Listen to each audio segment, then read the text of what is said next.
Hello everyone. I know I haven't made a video in a long time, but I'm here now to present another argument for classical theism. I want this video to be pretty short, so I'm just going to jump right into the argument. Premise 1. Contingent beings exist. This is assumed, and woe to those who think otherwise. Premise 2. A contingent being is contingent insofar as it does not exist in virtue of the kind of being it is. This is true by definition. Conclusion 1. Therefore, there exist beings who do not exist in virtue of the kind of beings they are. Premise 3. If there exist beings who do not exist in virtue of the kind of beings they are, their existences must be caused by something external to them. Defense.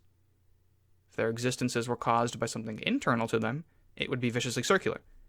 If they were uncaused, then they simply wouldn't exist in the first place. Conclusion 2.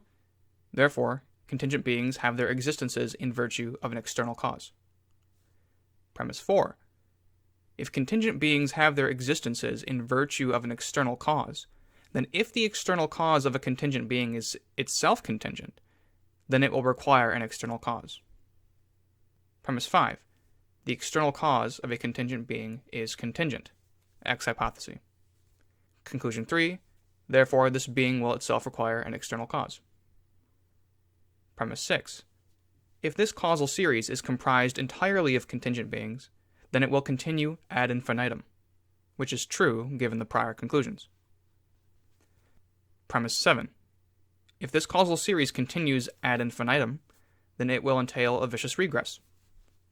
Defense.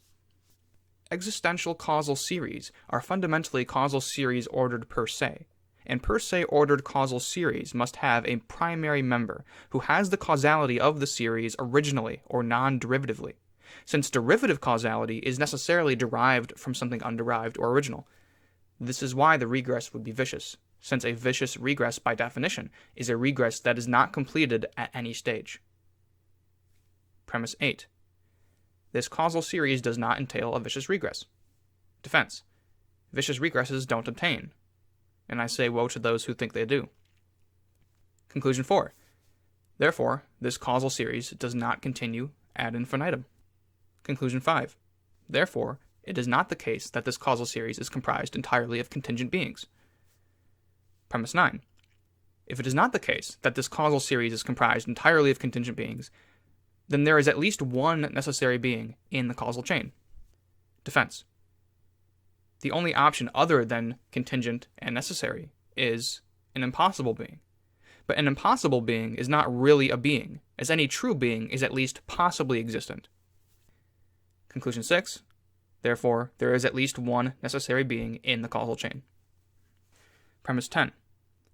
Since a contingent being is contingent insofar as it does not exist in virtue of the kind of being it is, a necessary being is such that it does exist in virtue of the kind of being it is.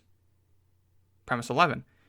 If a necessary being is such that it does exist in virtue of the kind of being it is, then there is no real distinction between a necessary being's existence and the kind of being it is. Defense. If there is a real distinction between a thing's existence and the kind of being it is, then the thing in question cannot exist simply in virtue of the kind of being it is, and is thus contingent. Conclusion 7. Therefore, there is no real distinction between a necessary being's existence and the kind of being it is. Premise 12.